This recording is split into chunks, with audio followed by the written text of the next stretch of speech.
Hey guys, it's Sean from Ridesharing101.com, and today I have a rideshare story for you.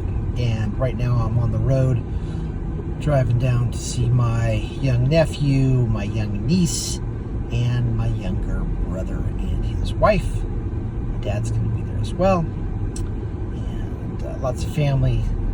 My nephew's graduating from the 8th grade. Kind of a big deal. Not because we're surprised, he's a great kid. It's just,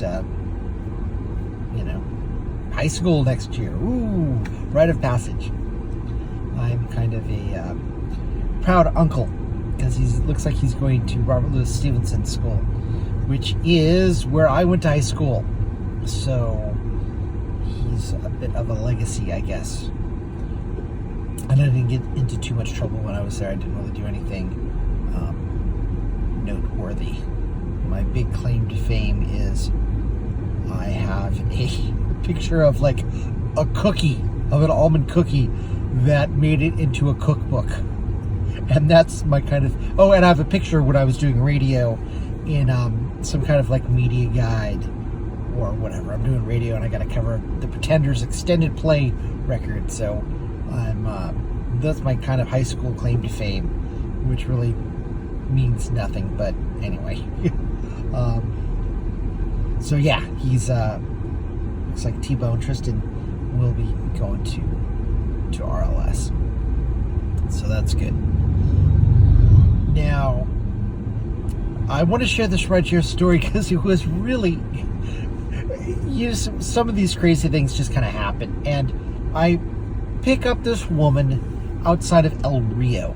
This club, El Rio, and it's a nice club. It's live music, and they have kind of an outdoor patio, so that's why I like it. Few clubs in San Francisco have that little kind of outside area that you can go to as well. Bottom of the Hill, I know, has it, and El Rio has it. El Rio and Bottom of the Hill have both been around for like 20-30 years plus.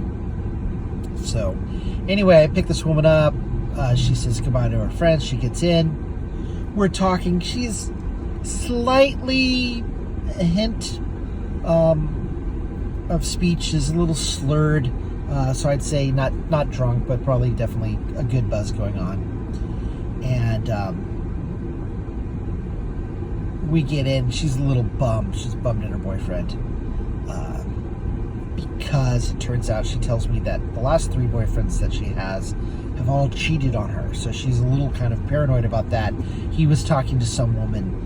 She felt kind of disrespected, and it turns out that the woman her boyfriend was talking to is the wife of a friend of his, but she didn't know that at the time. Anyway, so she calls up said dude and says basically, hey, we can talk about this or I can go home. And so we make an additional stop, and I pick him up at his place in the Mission. He's a DJ, and I've always said race is not important, so I won't tell you what race they are, but they're different races and they're not white. So read into that anything that you want to, although I don't read anything into that. So,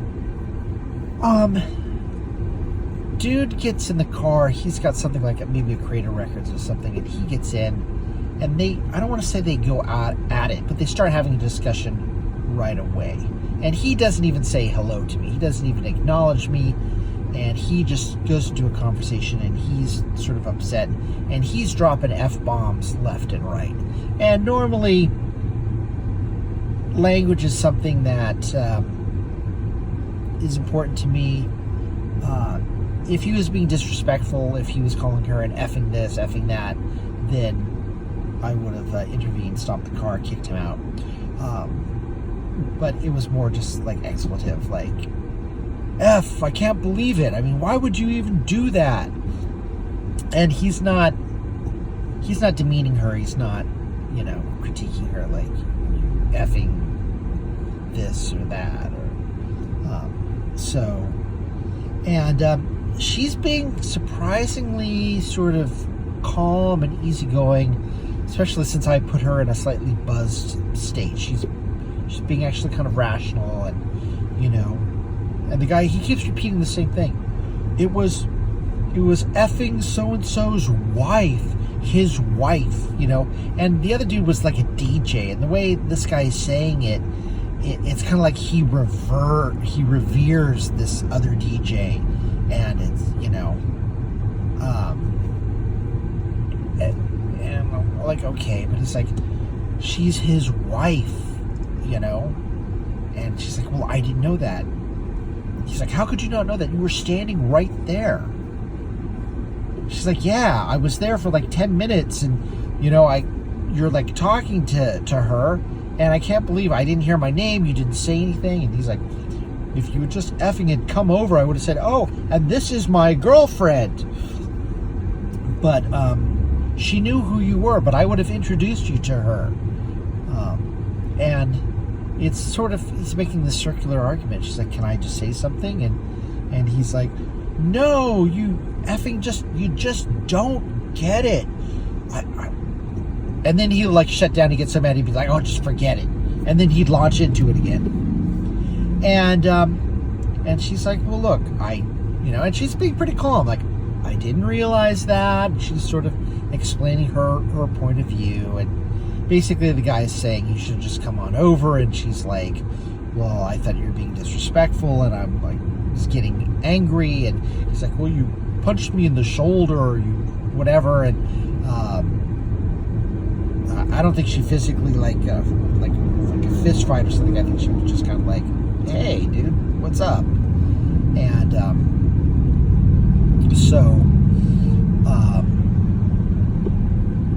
passing by a bad motorcycle accident. Oh, that's not good. Dude's on the ground.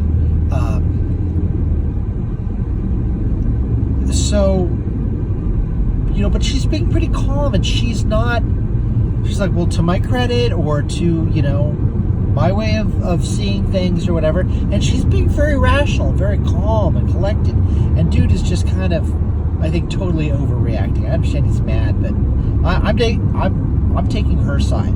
I hear what the guy is saying, and I understand his argument, but he's just so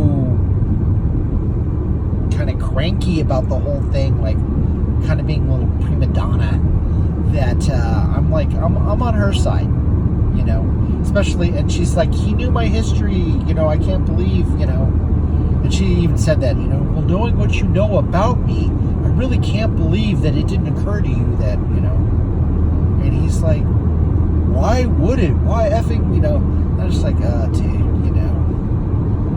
So, this goes on. Like I said, he's dropping the F-bombs. We get there, and I drop them off. The dude gets out. He doesn't say anything. He doesn't, She gets out. She's like, thank you. I'm so sorry about that, sir. Please don't give me a bad rating. And I thought that was kind of cute. I wasn't going to give her a bad rating because I understand that couples have discussions and, what have you. And I understand this was heated, but like I said, he wasn't violent. I didn't think that he was going to inflict violence upon her. And I kind of wanted to see how it was going to go, if there was going to be a winner or whatever. But the thing that occurred to me is, I drop her off in Daly City at her house. And I'm like, we picked him up at his house. They're going to hook up. Like, wait a minute, we got the guy, and they're going back to her house. So, she's mad at him. He's mad at her. He's swearing at her. And they're spending the night together. So, what I took away is that the sex must be really good, or they're both really just horny, or drunk and horny, or whatever. But evidently, being upset at each other wasn't enough not to have sex. And I wanted to be like, yo, sister, it's like, the sex that good? Really? But hey, to each their own. And maybe the guy was like, I thought he was going to break up with her in the car when he was throwing his F-bombs around and doing his thing. So maybe he was going to break up with her, but maybe he was like, well, I might as well get some while I can, and then I'll dump her tomorrow or whatever. I kind of thought maybe it might go there, but maybe not. Maybe they just kind of, get what they need. I'm not sure, but it was a strange one, and just was going, okay, well, there you have it. Okay, young love or lust, whatever it may be. So there you have it. That's a rideshare story for you. I've got a bunch of them like that, but I found it interesting, but I wasn't worried about their health. So and even after I dropped them off, I didn't think anything physical other than doing the do, as they say, knocking boots, was going to happen. So I felt fine dropping them off, going my own way. So that's a rideshare story for you. Feel free to comment, and I'll tell you more of these in the daily vlog as the days go forward. I've got a lot of more stories like this. Also, a few of them written down at the website, so you can check that out too at Ridesharing101.com. Thank you guys for listening, and I will talk to you tomorrow.